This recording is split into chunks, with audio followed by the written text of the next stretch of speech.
速早すぎてさ。あ、もうカメラ回ってる?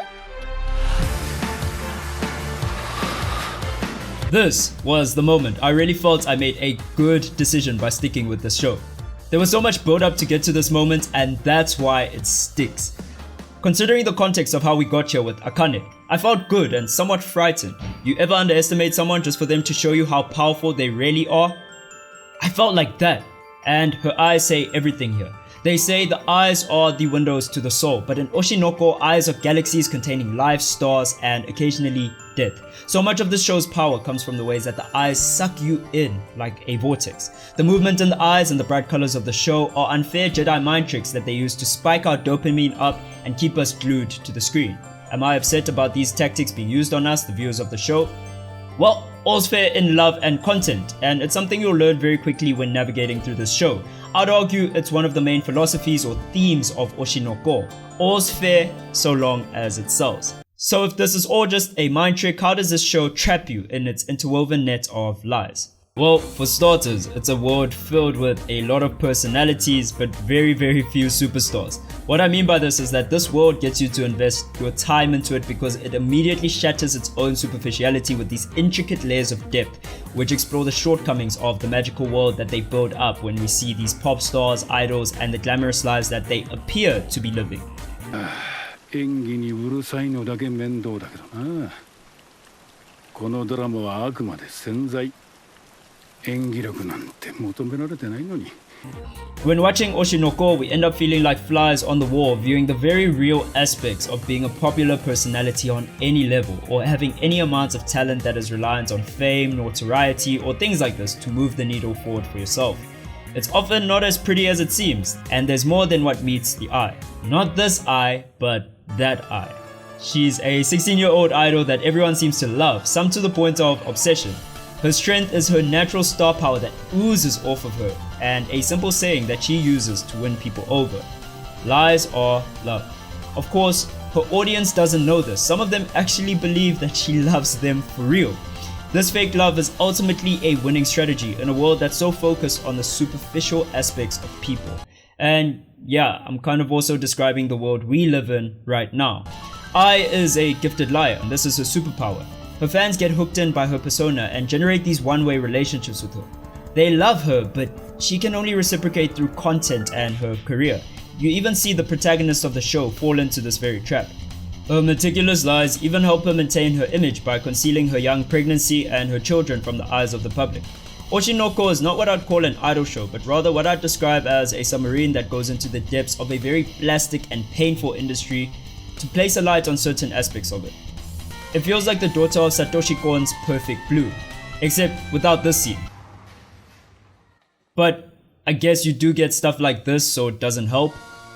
Anyway, like I was saying, there's a difference between being in a vessel or diving into the body of water yourself and getting wet. What I mean by this is that anyone who's been close to the entertainment industry will understand that a lot of the events that you find in Oshi No Ko are a good representation of the real world, and you can see this stuff play out in real life. You see people get burnt pretty badly in this industry, or should I stick with the water references and say washed up, chewed up, spit out? And that's kind of how the show keeps you around long enough to employ its other genjutsu techniques on you, with good narrative. One of the tricks that the show pulls on you is by having its own online world of critics commenting on its characters as well. So when you start to judge the characters and you pick your favorites and you disregard other characters, you actually become one of the very members of the internet that the show criticizes. So initially you might not have liked certain characters like Akane. You might have thought maybe she's a little bit bland or boring, but we soon learn how human they all really are. It's the demystification of these stars and the lives that they live, which is like watching a ship about to hit an iceberg. There's so much spectacle towards it, so you can't really take your eyes off of it. Now I'll admit it took me 3 separate sessions to get through the first half of the first episode of this show, which would usually be an indicator of something I'm not going to be able to digest, kind of like this pizza on the screen. Yeah, I was hungry when I wrote this, but I guess I'm not taking this out. What I need right now is takeout, if you feeling me. Anyway, I didn't think I'd get through the first episode, but I had no pressure to do so. This isn't really my type of show, so I felt cool letting it take a back seat to the other shows I'm watching.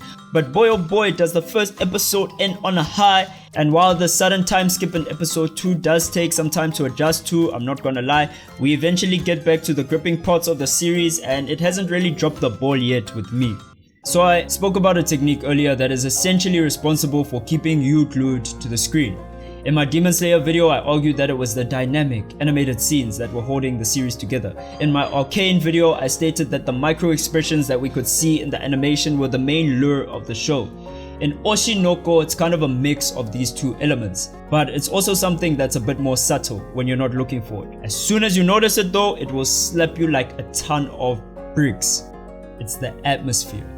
The scenes live and die by building somewhat a consistent world in terms of the atmosphere and the general lighting of most of the scenes. They tend to follow this uniform, evenly lit pattern. Then suddenly, out of nowhere, we get jerked into these massive tonal shifts that you wouldn't have expected even if your mom told you were getting it for Christmas. Suddenly the scene has dramatic light and the background always makes the character or the object of importance stand out in a significant manner. So to just say it's dramatic light that makes the show more watchable would be an understatement. I think the way that Oshi No Ko handles light in general is spectacular. Simple scenes like, spoilers, trenching this character's face in shadow while using the same lighting in the same room to highlight Ai's face and the stars in her eyes is genius considering the context of the scene. You have this nobody whose life is in the dark shedding the blood of a star in the limelight.